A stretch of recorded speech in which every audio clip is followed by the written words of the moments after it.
Ce soir, on vous propose un court débat sur les oléoducs avec Jean-François Minardi de l'Institut économique de Montréal. Bonsoir, M. Minardi. Bonsoir. Et Renaud Gignac de l'Institut de recherche et d'information socio-économique, l'IRIS. Ces deux organismes ont pris position au sujet de ces projets de pipeline. C'est d'ailleurs pourquoi on les a invités ce soir. Alors, première réaction donc à l'annonce de M. Oliver. M. Minardi, vous, ça vous réjouit de voir M. Oliver à Washington plaider en faveur des pipelines?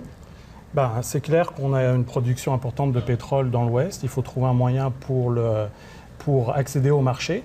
Donc, le marché le plus important pour le moment, c'est le marché américain. Donc, il faut pouvoir transporter ce pétrole par les oléoducs pour qu'il se rende jusqu'aux raffineries du sud-est des États-Unis. Et même chose, même conviction pour les oléoducs qui pourraient traverser le Québec, parce qu'il y a d'autres projets que le Keystone.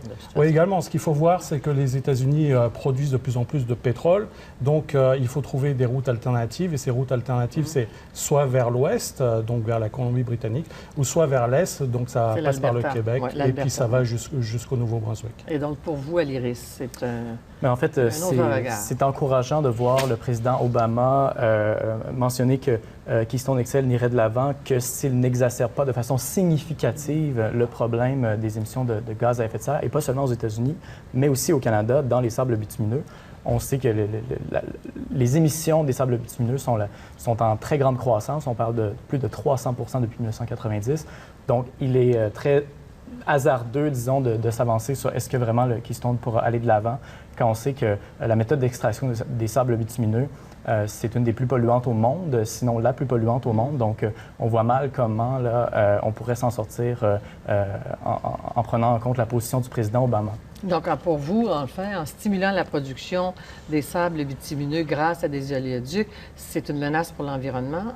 Donc, la question de la menace pour l'environnement. Moi, je pense qu'il faut être clair. Quand on parle de transport de sable bitumineux, le sable bitumineux, c'est ça. Donc ça, on ne peut pas le transporter dans un oléoduc, c'est impossible, c'est du sable.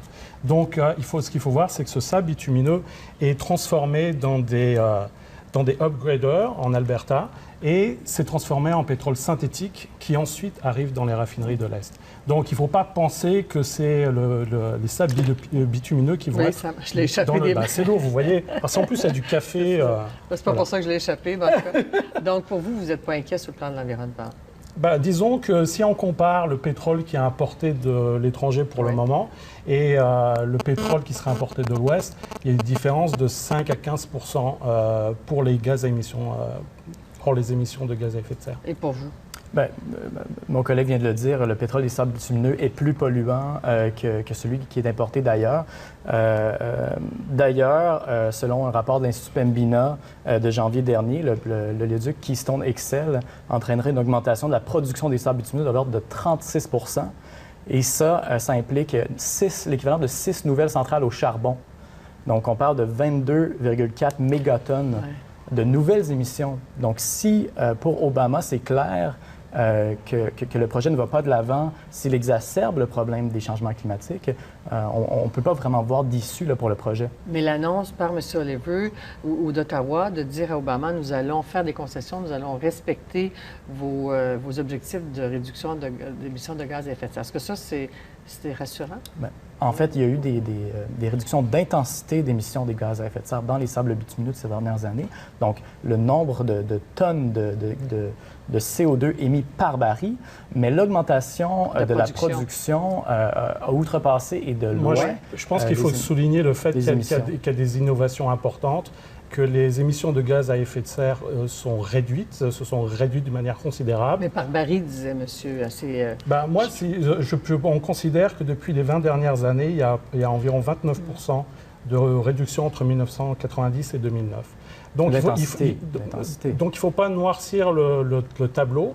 Et ce qu'il faut voir également, c'est que le fait qu'il y a des retombées économiques pour le Québec, les écologistes disent qu'il n'y en a pas.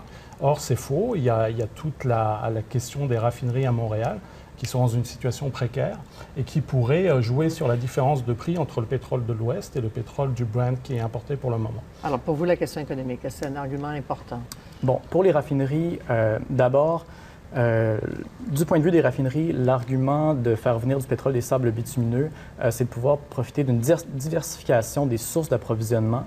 Or, on sait qu'il n'y a pas de menace à l'horizon qui pointe vers la diversité des sources d'approvisionnement. On sait que le pétrole qui arrive au Québec provient autant d'Algérie, de Terre-Neuve-et-Labrador, du Mexique, de Norvège, d'Angleterre. Donc, à ce niveau-là, il n'y a pas de menace à l'horizon.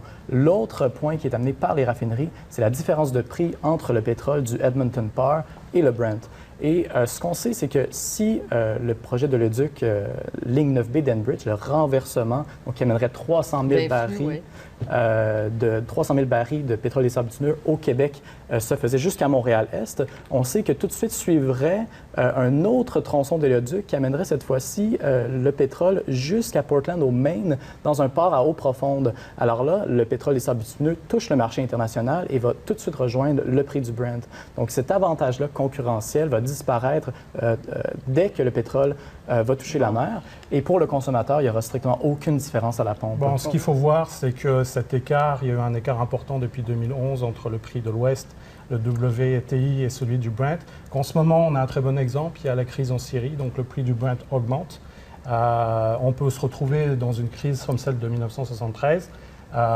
S'il n'y a plus d'approvisionnement en pétrole du Moyen-Orient, on se retrouvera en situation difficile. Donc, c'est très important pour les raffineries de pouvoir jouer sur la différence de prix et s'approvisionner à deux sources. Et derrière les raffineries, il y a aussi toute l'industrie pétrochimique de l'Est de Montréal. Et ça, c'est un secteur important. En terminant, d'après vous, à quoi peut-on s'attendre? Ça se fera ou ça ne se fera pas, vos pronostics, vous? Que ce soit le Keystone ou Enbridge. Bon, Keystone, c'est loin d'être certain. Et Enbridge aussi, parce qu'on sait qu'importer du pétrole de l'Alberta est beaucoup plus polluant que les sources actuelles d'approvisionnement qui viennent d'ailleurs. Donc, si, on sait, il y a la consultation sur la stratégie énergétique du Québec, on a une fenêtre d'opportunité. Donc, si le Québec veut se poser en leader puis importer le pétrole pour tout de suite, qui est le plus propre, et bien plus tard, s'affranchir du pétrole éventuellement, l'oléoduc n'est pas la solution. Bon, moi, je pense que c'est un peu utopique de vouloir s'affranchir du pétrole. Le pétrole est là pour rester. Et puis, je pense que les projets de construction de l'oléoduc vers l'Est et vers l'Ouest vont être réalisés. Alors, à suivre, bien évidemment. Merci d'avoir amorcé le débat avec nous ce soir, M. Gignac de l'IRIS et M. Minardi de l'Institut économique de Montréal. Deux points de vue. Merci infiniment. Merci. Au revoir.